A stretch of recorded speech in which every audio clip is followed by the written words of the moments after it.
नमस्कार बेटा। राजस्थान विश्वविद्यालय के बीए के प्रथम वर्ष के हिंदी साहित्य की कक्षा में आप सबका हार्दिक स्वागत है। मैं डॉक्टर मधु गुप्ता आप लोगों को हिंदी साहित्य, हिंदी लिटरेचर पढ़ाने जा रही हूँ। हम अपनी पढ़ाई का विधिवत श्री गणेश करें उसके पहले हमें हमारा जो पाठ्यक्रम है और जो हमारे पेपर का पैटर्न है वो सब मालूम होना चाहिए कि हमारा पेपर कैसा आता है, कितने हमारे पेपर होते हैं, क्या हमारा सिलेबस है, क्या हमारा पाठ्यक्रम है, हमें क्या पढ़ना है, ये सब हमें मालूम होना चाहिए। तो आज की कक्षा में मैं आपको यही सब कुछ बताने जा रही हूँ। बेटा आपके हिंदी साहित्य में दो पेपर होंगे, एक प्रथम प्रश्न पत्र और एक द्वितीय प्रश्न पत्र। जो प्रथम प्रश्न पत्र है वो आपका काव्य से संबंधित होगा, कविताओं से संबंधित होगा। और प्रथम प्रश्न पत्र में आपके हिंदी साहित्य के दो काल कोर्स में हैं, एक आदिकाल और एक भक्तिकाल।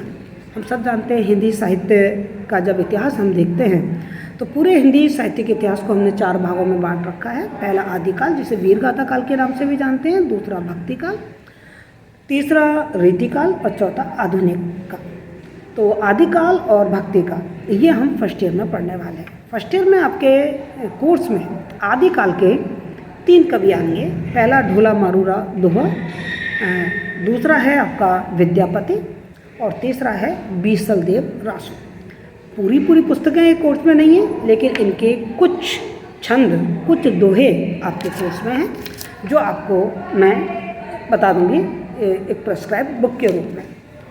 जब हम भक्तिकाल पर आएंगे तो भक्तिकाल में आपके कबीरदास जी आपके कोर्स में हैं, जिसमें कबीर ग्रंथावली श्याम सुंदर द्वारा जो संपादित है उसके कुछ विरह को अंग ये आपके कोर्स में है। ठीक है, उस कबीर के बाद आपके सूरदास है, सूरसागर सार के कुछ पद आपके कोर्स में हैं। तुलसीदास जी आएंगे, तुलसीदास जी की कवितावली, उनके जो छंद हैं वो आपके कोर्स में हैं। उसके बाद मलिक मोहम्मद जायसी की जो पुस्तक है पद्मावत, उसमें सिंहल द्वीप वर्णन और सिंहल द्वीप की जो कथा है वो आपके कोर्स में है। उसके कुछ ही अंश कोर्स में है जो मैं आपको बताई दूंगी। आपकी किताब जो आपकी प्रेस्क्राइब पुस्तक है उसमें ये सब आपको मिल जाएगा। ठीक है, काव्य कलश करके अपने लाइब्रेरी में वो पुस्तक मिल जाएगी। फिर है मीरा मुक्तावली और उसकी पद संख्या जो अपने संपादक हैं नरोत्तम स्वामी द्वारा संपादित मीरा मुक्तावली की, इनकी पद संख्या 14, 15, 16, 20, 23, 28, 31 और 32। और जैसा कि मैं आपको कह रही हूँ कि लाइब्रेरी में आपको काव्य कलश पुस्तक मिलेगी, उसमें ये सारी आपको मिल जाएगी। नवा जो अपना कवि कोर्स में है वह है रसखान। रसखान रत्नावली के सुजान रसखान अंश से करीबन 8 छंद आपके कोर्स में है। तो ये तो है आपका पहला प्रश्न पत्र। अब आपका पेपर कैसा आएगा वो मैं आपको बता दूं। आपके पेपर में कुल 4 व्याख्याएं आएंगी, 4 आपको करनी है, आएंगी तो 8। हर व्याख्या में या होगा, है ना, अथवा होगा, विकल्प होगा। उन दो में से एक आपको करनी है। तो कुल मिला के आपको 4 व्याख्या करनी है और 9 नंबर की एक व्याख्या आएगी। इस तरीके से 36 नंबर की आपकी व्याख्या आ जाएगी। उसके बाद आपके कुल 4 निबंधात्मक प्रश्न आएंगे। एक कवि से संबंधित एक ही प्रश्न आएगा और सब में विकल्प होंगे।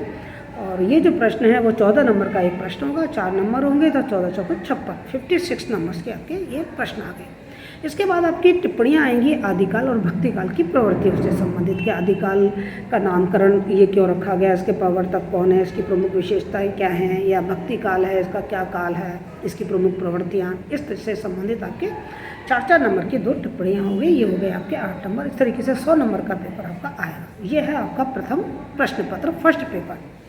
अब आपके सेकंड पेपर क्या होगा, मतलब बीए का जो फर्स्ट ईयर है, फर्स्ट ईयर का जो सेकंड पेपर होगा उसका क्या सिलेबस है वो देख लीजिए। उसमें आपको कहानी और गद्य की अन्य विधाएं, यानी कि गद्य की विभिन्न विधाओं पर आपको पढ़ाया जाएगा। जिसमें खंड क में आपके कहानियाँ हैं। कहानियों में आपके उसने कहा था कहानी पंडित चंद्रधर शर्मा की, नमक का दरोगा प्रेमचंद की कहानी है, मधुआ जयशंकर प्रसाद की कहानी, पाजेब जैनेन्द्र कुमार की, खच्चर और आदमी ये यशपाल की कहानी है, मलबे का मालिक मोहन राकेश की कहानी, सजा मन्नू भंडारी की, दाजू शेखर जोशी की और रांगे राघव की गदर। ये कहानियाँ आपके कोर्स में हैं। खंड ब में आपकी गद्य की अन्य विधाएं आएंगी। अन्य विधाएं मतलब जो कथेतर अन्य विधाएं, कथा के अलावा जो विधाएं, संस्मरण, यात्रा, आत्मव्रत, इस तरीके की। तो एक संस्मरण आपके कोर्स में है बसंत का अग्रदूत निराला, अज्ञे द्वारा लिखा हुआ है। यात्रा वृत्तांत आपके कोर्स में है ठेले पर हिमालय, जो धर्मवीर भारती द्वारा लिखा हुआ है। एक आत्मव्रत है गर्दिश के दिन, जो शानी के द्वारा लिखा हुआ है। एक रेखा चित्र है महादेवी वर्मा द्वारा रचित सोना।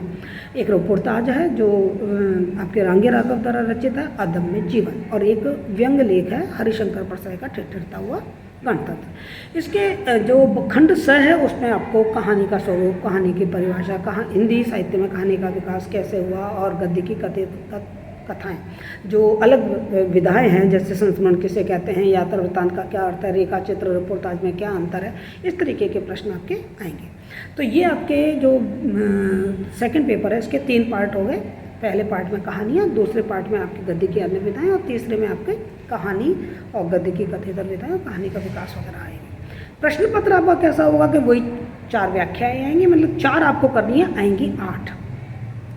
अथवा आएगा आपका जैसे कहानी खंड में से 4 व्याख्या आ गई, 2 में से 1, 2 में से 1 आपको करनी होंगी। उसी तरीके से आपके जो गद्य की अन्य विधाएं हैं, संस्मरण और यात्रा वृत्तांत, रेखा चित्र, रिपोर्टाज, उसमें से आपकी 2 व्याख्याएं आपको करनी आएंगी, 4 करनी 2 हैं।